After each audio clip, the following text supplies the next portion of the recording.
అండి అందరికీ నమస్కారం. Welcome back to Taj cooking. ఈరోజు తాజ్ కుకింగ్లో మనకి రక్షాబంధన్ వచ్చేస్తుంది కదా ఫ్రెండ్స్. అన్నయ్యకి కానీ తమ్ముడికి కానీ అన్నీ ఇంట్లో ఉన్న వాటితోనే చాలా ఈజీగా సింపుల్గా తయారు చేసుకునే మలాయి కేక్. ముందుగా ఒక గిన్నెను తీసుకొని పావు కప్పు దాకా పెరుగును తీసుకోండి. పావు కప్పు దాకా పంచదార పొడిని తీసుకోండి. మిక్సీ జార్లో వేసి గ్రైండ్ చేసుకోండి అండి పంచదారని. ఇప్పుడు పావు కప్పు దాకా ఆయిల్ని వేసుకోండి. ఎలాంటి ఫ్లేవర్ లేని ఆయిల్ని వేసుకోండి, లేకపోతే నెయ్యిని వేసుకోండి. అది మీ ఆప్షనల్ ఫ్రెండ్స్. మీరు కావాలంటే నెయ్యినైనా తీసుకోవచ్చు, లేకపోతే ఆయిల్నైనా తీసుకోవచ్చు. కానీ పల్లీల నూనెని మాత్రం తీసుకోకూడదు.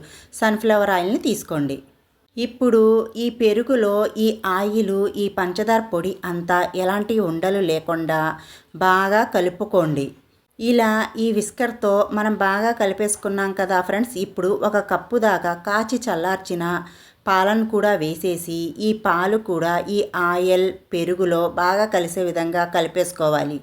ఇలా అంతా బాగా కలిపేసుకున్నాక ఒక జల్లెడను తీసుకొని ఇప్పుడు ఈ గిన్నె మీద పెట్టేసుకొని ఒక కప్పు దాకా మైదా పిండిని తీసుకోండి. మీరు కాస్త హెల్తీగా చేసుకోవాలంటే గోధుమ పిండిని తీసుకోండి. ఇక్కడైతే నేను మైదాని తీసుకున్నాను. 1 టీ స్పూన్ దాకా బేకింగ్ పౌడర్, పావు టీ స్పూన్ దాకా వంట సోడా వేసి చక్కగా జల్లించేసుకోండి.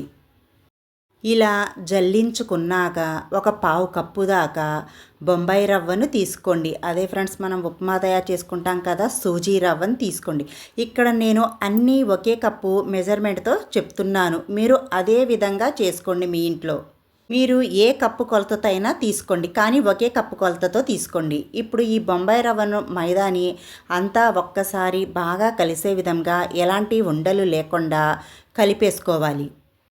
కాస్త మా వీడియోకి మీ సపోర్ట్ ఇవ్వండి ఫ్రెండ్స్. మీరు ఇచ్చే ఒక్క లైక్ ద్వారా నా వీడియో అనేది చాలామందికి రీచ్ అవుద్ది. మీ సపోర్ట్ కనుక ఉంటే ఇలాగే నాకు ఇంకా మంచి మంచి వీడియోస్తో మీ ముందుకు రావాలనిపిస్తుంది. మీ సపోర్ట్ లేకపోతే అస్సలు రావాలనిపించట్లేదు ఫ్రెండ్స్. కాస్త మీ సపోర్ట్ ఇవ్వండి. ఇలా అంతా బాగా కలిపేశాక 1 టీ స్పూన్ దాకా వెనిగర్ని కానీ, ఒకవేళ వెనిగర్ లేకపోతే 1 టీ స్పూన్ దాకా నిమ్మరసం వేసుకోండి. ఇలా నిమ్మరసం కానీ వెనిగర్ని కానీ వేసి మనం ఈ బ్యాటర్లో కలుపుకుంటే బాగా పొంగి లంప్స్ ఫామ్ అవుతుంది. పిండిని కలుపుకునేటప్పుడు ఒకే డైరెక్షన్లో ఈ పిండిని కలుపుకోండి. మన కేక్ బ్యాటర్ అనేది రెడీ అయిపోయింది కదా ఫ్రెండ్స్. ఇప్పుడు మనం కేక్ బేక్ చేసుకోవడానికి ఒక గిన్నెని తీసుకొని కొద్దిగా ఆయిల్ని కానీ నెయ్యిని కానీ అప్లై చేసి కొద్దిగా పొడి మైదాని వేసి ఒక్కసారి అంతా స్ప్రెడ్ చేసేసుకోండి. ఇలా స్ప్రెడ్ చేశాక మనం ముందుగా రెడీ చేసి పెట్టుకున్న ఈ బ్యాటర్ని ఈ కేక్ టిన్నులో వేసేసుకోండి. మనం కేక్ రెడీ చేసుకోవడానికి బ్యాటర్ రెడీ అయిపోయింది కదా ఫ్రెండ్స్. ఒక 10 నిమిషాల పాటు ఏదైనా ఒక గిన్నెని పెట్టుకొని స్టాండ్ పెట్టేసుకొని మీడియం మంట మీద హీట్ చేసుకోండి. హీట్ చేసుకున్న ఈ గిన్నెలో ఇప్పుడు మనం ఈ కేక్ గిన్నెని పెట్టేసుకొని మూతను పెట్టేసి ఒక 15 నిమిషాల పాటు మీడియం మంట మీద బేక్ చేసుకోండి. ఒక 15 నిమిషాల పాటు మనం బేక్ చేసుకున్నాం కదండి. ఒక్కసారి మూతను తీసి చూసుకోండి మన కేక్ అనేది బేక్ అయ్యిందో లేదో. ఒక్కొక్కళ్ళ స్టవ్ మంటను బట్టి కూడా కాస్త అటు ఇటుగా అవుతుందండి. ఇప్పుడు ఏదైనా ఫోర్కును కానీ తీసుకొని ఒక్కసారి గుచ్చి చూసుకోండి. ఇంకొక కాసేపు బేక్ చేసుకుందాం. కేక్ బేక్ అయ్యే లోపు ఇప్పుడు మనం ఈ కేక్కి కావలసిన ఒక చిన్న క్రీముని, మలై క్రీముని రెడీ చేసుకుందాం. 3 టేబుల్ స్పూన్ దాకా పంచదారని వేసుకోండి ఈ కడాయిలో. ఒకవేళ మీకు పంచదార వద్దు అనుకుంటే కండెన్స్డ్ మిల్క్ని తీసుకోండి. ఈ పంచదారని క్యారమెల్ తయారు చేసుకోవాలి. ఈ పంచదార అంతా చక్కగా కరిగిపోయింది కదా ఫ్రెండ్స్. కాస్త కలర్ కూడా చేంజ్ అయింది కదా. ఇలా మంచిగా కలరు చేంజ్ అయ్యేంత వరకు మనం ఈ పంచదారని తయారు చేసుకోవాలి. ఈ క్యారమెల్ అనేది రెడీ అయిపోయింది కదండి. ఇప్పుడు ఒక పావు కప్పు దాకా పాలను వేసుకోండి. లో ఫ్లేమ్లో పెట్టుకొని వేసుకోండి.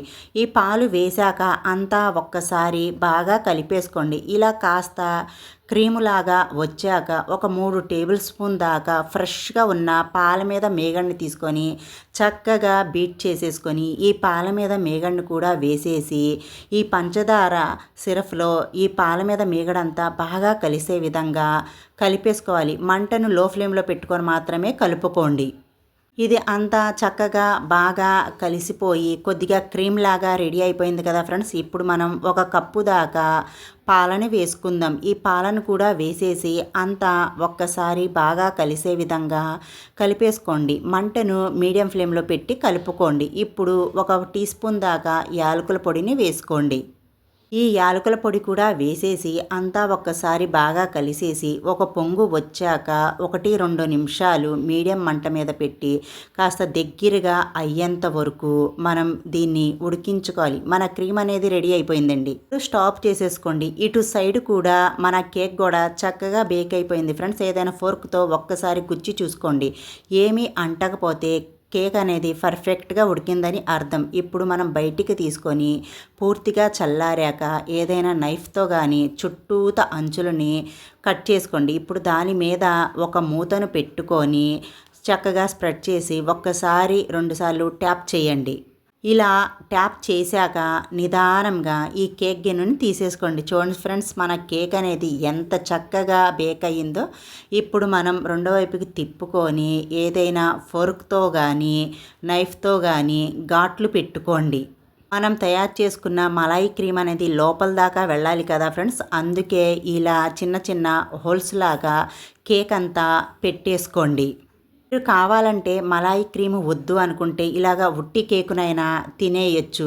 మనం ఇప్పుడు ఈ క్రీమ్ మొత్తం హోల్స్ పెట్టేసుకున్నాం కదా ఫ్రెండ్స్. ఇప్పుడు మనం తయారు చేసుకున్న ఈ మలాయి క్రీమును కూడా ఈ కేకు మీద చక్కగా వేసేసుకుందాం. నేను అన్ని ఇంట్లో ఉన్న ఇంగ్రీడియంట్స్తోనే చూపించాను ఫ్రెండ్స్. ఈ రెసిపీ అనేది మీరు కూడా మీ ఇంట్లో ఒక్కసారి ట్రై చేయండి.